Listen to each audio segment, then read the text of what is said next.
And that's the purpose that you actually see, the symbol of the cross. When you look at the symbol of the cross, that is that's electromagnetics. If you look at that right there, you have the vertical line, which is the phallus, which is the male, and then you have the horizontal line, which is the feminine. And the point in which they cross is that sexual union between the two. And those are the three forces. You have the masculine, the feminine, and that sexual union. And that is why every trinity involves itself with creation, because you cannot bring anything new from that unlimited light. You cannot create anything into this physical world without all three forces. You need that sexual union between the masculine and the feminine polarities to create anything new on this planet. And the reason why I get so far into electromagnetics and those three principles, the active, the passive, and the equilibrating, is because if you were to examine consciousness, if you were to examine behavior of individuals or the behavior of societies or the behavior of humanity at large, and not just humanity right now, but through entire epochs or eras, if you were to observe that, they all display the same characteristics of this electromagnetic impulse. It's either the agents of light or the agents of dark, and it's like a chess game. And this is why I use that chess game allegory a lot, because you have the two different sides, and they're always going to be battling one another. You cannot have just a negative or just a positive force. There has to be a duality, because that is the nature of the Trinity. You are always going to have that duality, but then there's that third force, which is the observer. And this is where it gets really interesting, and this is where all of my work comes into play, is if you look at the Gnostic principles, if you look at the Mayan principles, if you look at most shamanistic cultures, what you'll understand is they always take the approach of exploring the inner depths of yourself to find the principles of the universe. It's the as above, so below, or the oracle at Delphi saying, man, know thyself, and you will know the universe.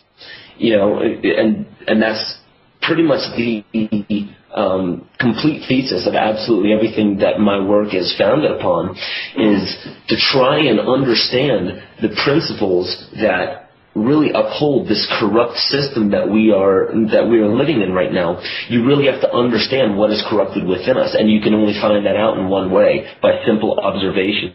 So that is being that third force in the Trinity. That is being that intercepting line between the two forces. That's being the observer, taking a step back and actually, instead of identifying yourself and immersing yourself within the drama, which will eventually happen at times, but make sure, just like the breath, as you breathe out, you also breathe back in. And when you breathe back in, it's that expansion and contraction. When you remove yourself, you are being the observer, and you can then you can take all of the experiences that you had when you were immersed in the drama and really put them into a common understanding of how you are going to employ this new understanding tomorrow. And that's really the purpose of evolution, because right now we are stuck, our civilization is stuck in a state of chronic contraction, because we have forgotten the ability of letting go in every manner whatsoever. This is the reason for obesity. This is the reason for cancer. This is the reason for a lot of the anxiety that we have today, and the need. You know, a lot of people blame the pharmaceutical company, all the pharmaceutical companies, for making all these horrendous pharmaceuticals and also making up bogus ADD or other bogus illnesses just so they could sell more illness to us, really. But the thing is we're not just being sold illness, we're buying it. We are buying it. And the reason is because we are complicit. And as I was saying, we're in a state of chronic contraction on a whole society level. Our whole humanity right now is in a state of chronic contraction. This is a global thing, and we are not letting anything go. And again, as I said, the reason for obesity, because at a conscious level, if you look at the work of Dr. Bruce Lipton, our cells respond to those concepts and those beliefs that we hold that we cherish so much. So if we are never letting anything go, what's going to happen? Yeah, we're going to become obese. We're also going to be so contracted that we're not allowing the medicine, the natural medicine within our body, to be able to locate and terminate cancerous cells, because all a cancerous cell is, it's a normal cell that has gone rogue from the central nervous system. It is no longer communicating with the central nervous system, so it just consumes, and it spreads, and it goes to different areas, and it consumes, and it kills off all the life around there, and it consumes because it doesn't have that communication with the central nervous system to say, hey, you're satiated, stop consuming. Well, let's blow that out on a global scale. Look at humanity. What do? And this is a blanket statement, unfortunately, because there are some people who are really trying to combat this. But what is a typical statement that you could say of humanity? We're consumers. We never give back. We're depleting the topsoil. Our agriculture is completely out of whack. We have no idea how to grow our food anymore. We have no idea how to have a relationship with our food. Yet all we do is we consume, and we're indignant when we consume. We're not appreciative of what we do consume. We're not appreciative of the animals that give their lives so we could eat, of the plants that are giving their energy up so we could eat. We spread and we consume, and we spread and we consume, and we're killing off all the natural wildlife and the ecosystems around the planet. And it's not because we're evil, it's because we're ignorant. And I don't mean, obviously, you would know this and your listeners would know this, but when I say ignorant, I'm not talking about book smarts. I'm talking about that core link between our heart and the earth. We've lost that in some way, shape, or form, and that is why my work is really trying to show that, listen, we are really at a point, we are at a juncture in history right now where there's no more time to sit back and hypothesize about this. There's no more time to sit and talk about it. Right. Actual true work has to be done, or else just look at the population right now. The population is skyrocketing, and the thing is you have two different sides, and you have people that are saying, because of the population increase and because of all that, that's why Al Gore and that's why the Rothschilds and that's why all of these conspiracies abound about the reduction in population, but that doesn't detract from the fact that, yes, there actually is a problem with the population increasing. And it's not just the fact that we're going to run out of land and run out of this and run out of that. It's also the fact, because that's kind of not even, that's a moot point in my book. The point is, what is driving such a rapid population increase? Because not even just looking at the physical ramifications, I look beneath the surface and say, what is driving such a rapid, incredibly disgusting, I should say, increase in only one species at the expense of every other species? Right. That, to me, that's cancer. And most people, I have to clear this up just in case people get really upset by saying that. I am not in any way, shape, or form stating that humanity is a cancer. I'm saying that we are behaving like a cancer. Right. And I have no qualms about saying that. I will absolutely 100% back that up. Yeah, and I'm in absolute agreement with you. And, the way that I phrase it is that humanity's in a barrel and we're going over Niagara Falls, and, it doesn't look like we're going to get out of the barrel before we head over the falls, because, no two people agree on what needs to be done, and you have so many factions arguing, and then you've got so many plans, and it seems that this situation on Earth is going to have to reach some kind of nexus point, either consciousness raising, or there's going to have to be some kind of coming together of some sort, where we just realize our connection to one another and reignite our unity with the earth and with all things natural. And I'm hoping for that, and I work towards it, and but it remains to be seen.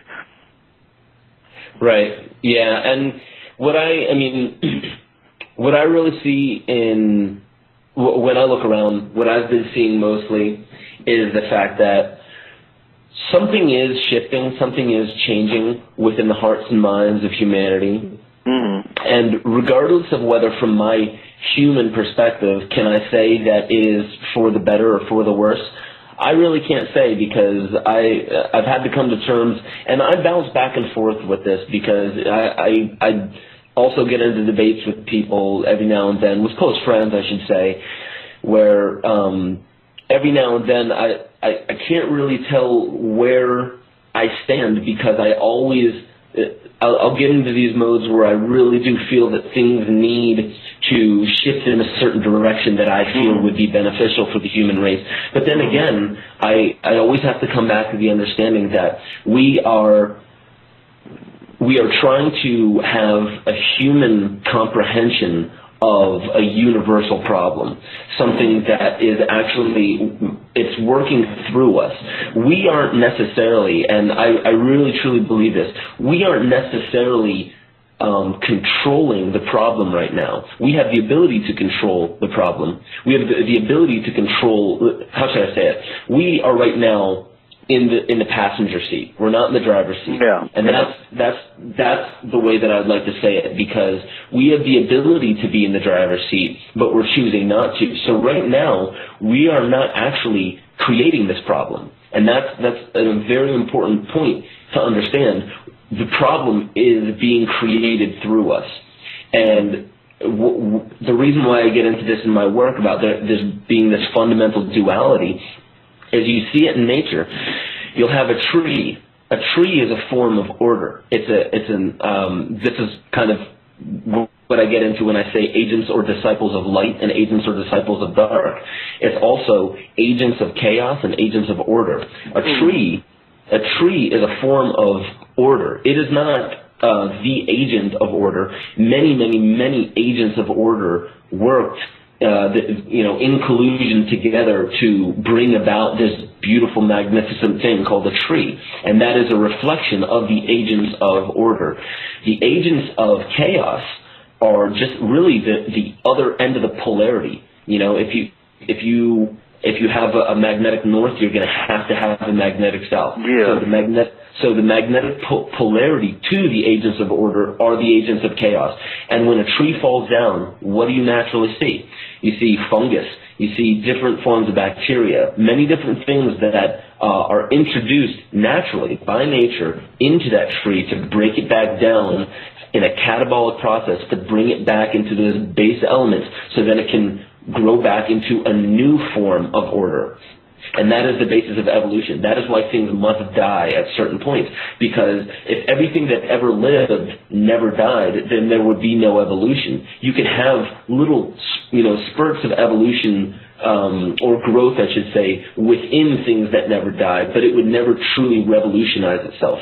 That is the purpose of things dying. But understanding what death really is, death is just a transformation. And we hear about this all the time, but the living thing is not our body. Our body is not alive. Trees are not alive. They are being lived. We are being lived by something so much more within us.